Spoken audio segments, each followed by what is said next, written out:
Hello, and welcome to another episode of the Awesome in Seattle podcast. This is your host, Christian Nossum of the Awesome Nossum Group at Wilson Realty, and I am joined today by the awesome Joanna Beecher. Hi, guys. Hello. Today's episode is a really important one, and one that we have been wanting to make since we heard this breaking news a few months ago. And I'm glad that we're finally doing it because it's one that's very important for all of you. Every buyer in the state of Washington now needs to understand what this is. And that is the brand new Buyer Brokerage Services Agreement. The state of Washington, as of January 1st, 2024, now requires that every single buyer has to sign one of these agreements before we can do any real estate related activities at all. Yes, every single one of you. Yes, no matter who you are or if we've worked together in the past or anything, everyone has to sign this. And no matter what agency you go to, you will be approached with the same thing. Yes. So what does this mean for you? So we're going to do a quick summary real quick, give you the basics, and then we're going to go into kind of a little more of the history and stuff like that after. So if you only want to understand the basics, just listen for the next 2 minutes. And then if you want to understand the history, you can listen for a little bit longer. I think the history is pretty fun. Yes. So as of January 1st, 2024, the state of Washington has mandated the new Buyer Brokerage Services Agreement.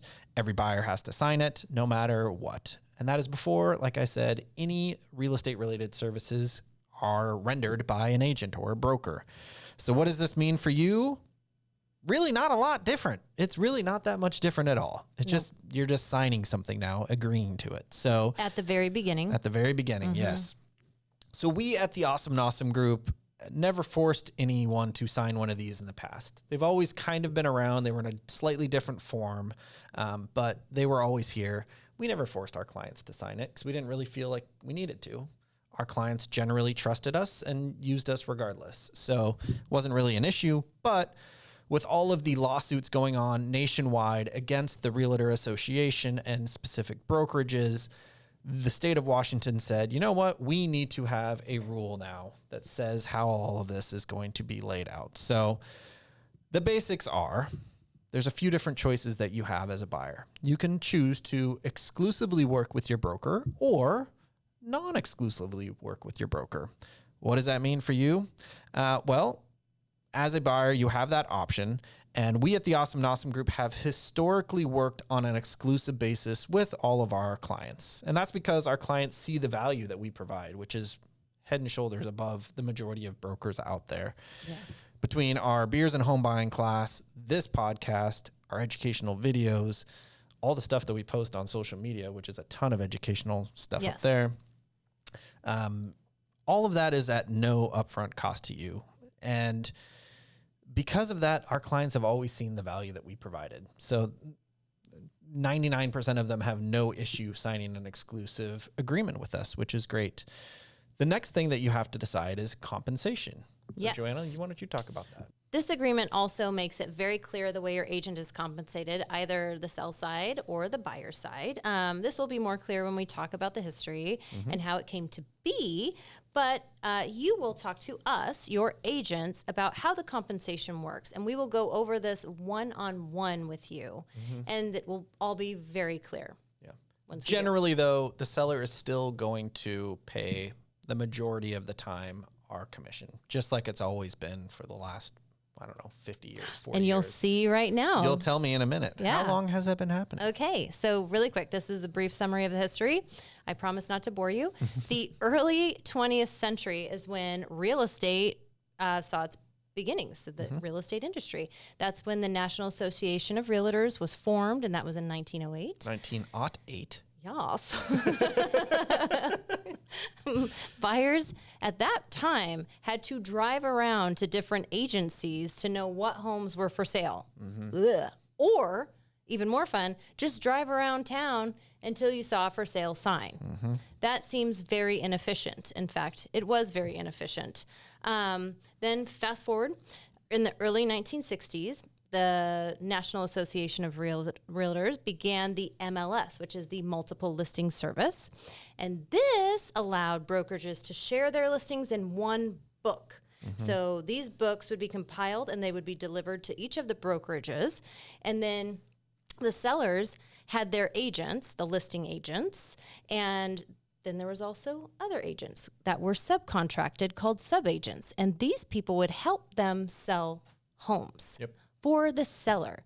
And even if it wasn't their listing, they were helping the sellers find their buyers. So the buyer was never represented by a agent, a broker, anything. They were always a sub-agent to the seller. Yep, they were always loyal to the seller, and that left buyers confused and without anyone looking out for them and their best interests. And it was never made clear to the buyer that no one was looking out for their best interests. They were not represented. So it wasn't until the early 1990s that buyer's agency was established.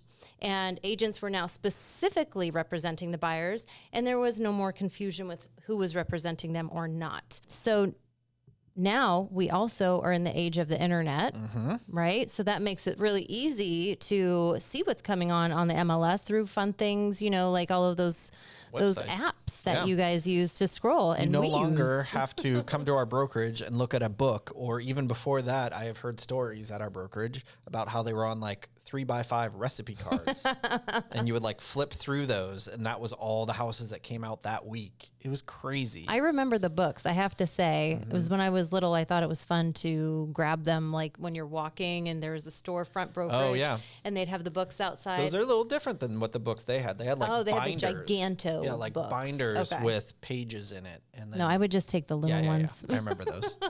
Yes. So then the internet came around, and that made things a lot easier for buyers to understand what was out there. The state of Washington was one of the first states that made buyers agents an actual thing, where the buyer was actually represented by an agent.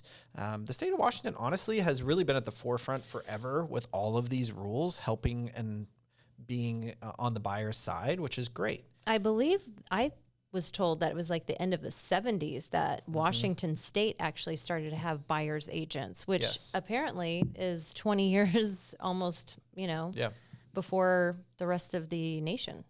That's pretty great. Yep. And so going back to the history, so the seller, every agent represented the seller. So the seller was always the one paying both agents, the buyer's agent and the seller's agent, the listing agent. This continued and still continues to this day. So the seller is always the one that pays, or was always the one that paid both sides.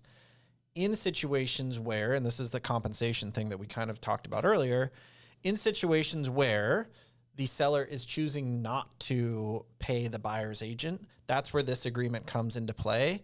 And it goes, okay, well, how is this agent going to be paid? How is your agent as a buyer going to get paid for doing all this work for you? They're making that clear, and that's why this buyer brokerage services agreement is in place. Part of the reason why is to just make that clear and make everyone understand. Generally, how it's going to work, if there's which we've never seen that at this point, 2 months into the year of 2024, where sellers are not choosing to pay. It just isn't happening because it doesn't make sense. But if they were to say, no, I'm not offering any compensation for a buyer's agent, that's when we, as your agent, are going to go to bat for you so that you don't have to pay that out of your pocket by negotiating on your behalf. We'll see how that works. When and if that comes up, we're just going to work the best we can and the hardest we can to make it so that you don't have to. If there is a situation where the seller's not willing to, we'll go from there and we'll work out something with you as a team. I do want to say that I believe one of the other reasons once the buyer's agency came around, that the compensation stayed the same, kind of standard, I guess we'll say, where the seller's paying, is because buyers are already paying so much money up front that to also come up with compensation for their agent doing their job seemed to be more difficult. So they wanted to find a way where they could also include it in their financing. And then that made it much easier and less stressful for the buyers themselves. So I thought that was kind of interesting and, made sense. Makes sense. Yep. Absolutely. Yep.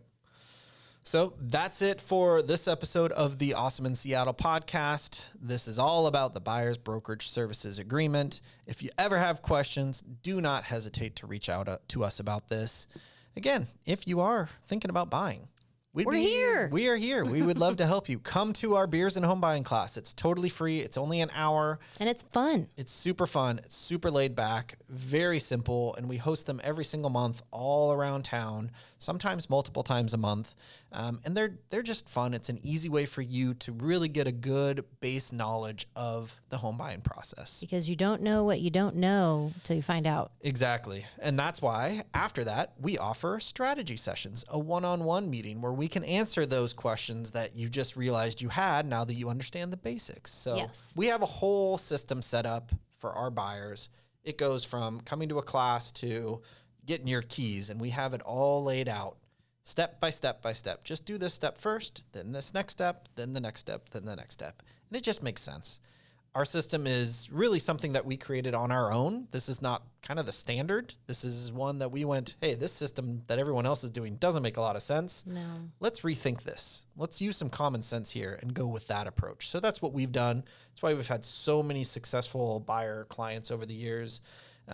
We've helped hundreds and hundreds of people that came to our beers and home buying class successfully buy.